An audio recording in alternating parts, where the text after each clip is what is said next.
promise to Charles that I will use only 10 minutes. I mean 3 minutes. So, it's very difficult to roll up different sessions with different speakers, but I have about 10 points about what is the foreign policy challenge. I will give you only some scoops. The first one is about people. We listen to Stephen, for instance. People is much more important than technology, than organizations, and so on. So please, we have to focus in people. What we are doing, training people, looking for new leaders, or looking for people interested in social media and digital media, transformational diplomacy, doesn't matter the name. The second question is about policy innovation. I don't like to say public diplomacy because I think all diplomacy is public, all diplomacy is open, all diplomacy is part of public diplomacy, and public diplomacy is diplomacy. So please avoid any surnames if you want. So I like this quote, no? Don't be control freak. Yes. It's very complicated to assume that we cannot control all the tweets around the world, but it's much better to be part of the conversation. Just to transmit your message, to be part of this, what is people saying, what is people expecting about your institution, your foreign policy, your ambassador, your consular point in another point of the world. So be part of this. The following point is, I do like what James said about social media are extensions of ambassadors' dinners. Yes, I think that the incremental diplomacy is about to add new people, new influencers to the conversation. It's not to avoid political correspondence, foreign diplomats, or other types of people of your everyday job, but to add new people, maybe bloggers, maybe tweeters, maybe people campaigning, I don't know. I like what Ricardo said about 3 big ideas in your everyday job, which are communication, engage, and influence. I think you have very clear what is to be done, so good luck. Of course, all the audience is local. And local means that you have to create local human interest. You have to create content adapted to every local audience. And, of course, it means time, money, and people. So that's what I learned from the international organizations. It is not clear that it is not clear if diplomats need new skills, or these old skills are to be rethink. You have to rethink about these skills in the digital world. This is what I learned from James. So maybe the dinner is the same, but in the digital dinner, which is low cost probably. The last point, probably the biggest challenge for you, Ricardo, is how to evaluate your job. How can you measure what are you doing? How can you show results for your stakeholders? Because at the end of the day, you have stakeholders. And the last point is, I don't think there's nothing like new digital diplomacy. I think there's good diplomacy and bad diplomacy. So try to think which are the elements you need to do a good diplomacy, and if they are digital, it is the best, but it depends on the country, on the target, on the audience, and so on. So I promise 3 minutes, and I do it. So thank you very much. My turn, yes. Thank you, Juan Luis, for your words and for your assistance. And my only message I wanted to convey is a message of gratitude. Gratitude again to the diplomatic school, gratitude to Real Instituto Elcano, to Charles, to Juan Luis, to all the team.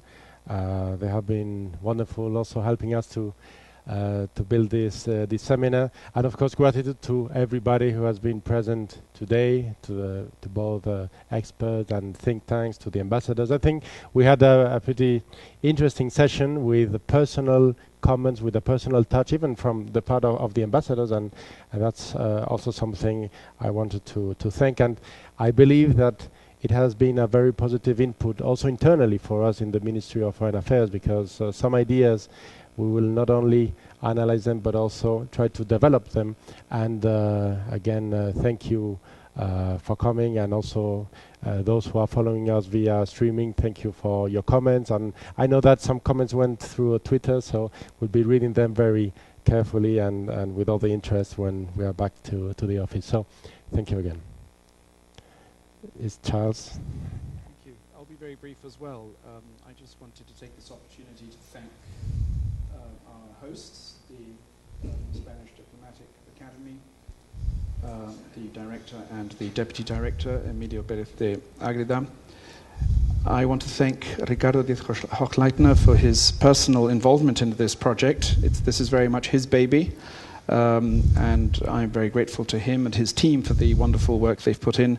And of course, I'd also like to thank Juan Luis Manfredi for his efforts. As you know, we have this seminar has been available to people outside this room through live streaming, and I just wanted to let you know that we have been followed, and perhaps are still being followed, by people in Spain, Sweden, the UK, Chile, the Low Countries, in other words, the Netherlands, Italy, Germany, France, and Argentina. I'm pity Mexico isn't here, given that the ambassador was here, but never mind, we do our best. I'm not even going to try to attempt to summarize this very rich conversation and debate that we've had today. I liked the way the French ambassador kicked off by saying that public diplomacy is a concept valise. Only the French can say this kind of thing in public. And get away with it. Actually, James said something very similar when he said that, in fact, it's not really a very useful concept at all, except to the extent that it encourages us or allows us to think more strategically, more analytically about diplomacy generally. And that's probably what I take away from that, the idea that we're really talking about the innovation, about diplomatic innovation as a process. Ambassador Manley gave us a list of 4 A's. British ambassadors are like that as well. Audience, access, assets, and autonomy. Those are the 4 keys as far as Simon is concerned. And Ambassador Bonafont basically said the same thing, if you noticed. Who speaks? What is the message? Who is the audience? And how do you communicate? And trying to sum all of that up, again, I think Jan Mellison gave us the key when he said that the crucial issue is to find your own voice. And this process of finding one's own voice is a very subtle and complex one. Our good friend Francisco Fonseca summarized his role in terms of listening, advising, and engaging, to which Maria quite rightly added, and influencing. Of course, you know, civil servants are very discreet people by definition, and they don't like to think that they actually influence anyone, but of course they do. And Maria herself emphasized the notion that what you communicate has to be timely, accurate, and credible. And Francisco perhaps was more forthcoming and frank than Commission staff tend to be when he acknowledged the fact that there is a certain tension between communicating and controlling. And of course, this is something that we think tankers face practically every day as well. So those were all very useful insights. And let me try to end on a slightly light-hearted note. One of the most funny and interesting tweets I've seen recently from a Canadian Ukrainian. He produced a cartoon of a young Russian with a camera around his neck who is stopped at some passport control, and the policeman asks him, nationality? And this guy says, Russian. Occupation or no, tourism. Anyway, I will leave it on that happy note. Thank you all for your presence, and thank you for your time.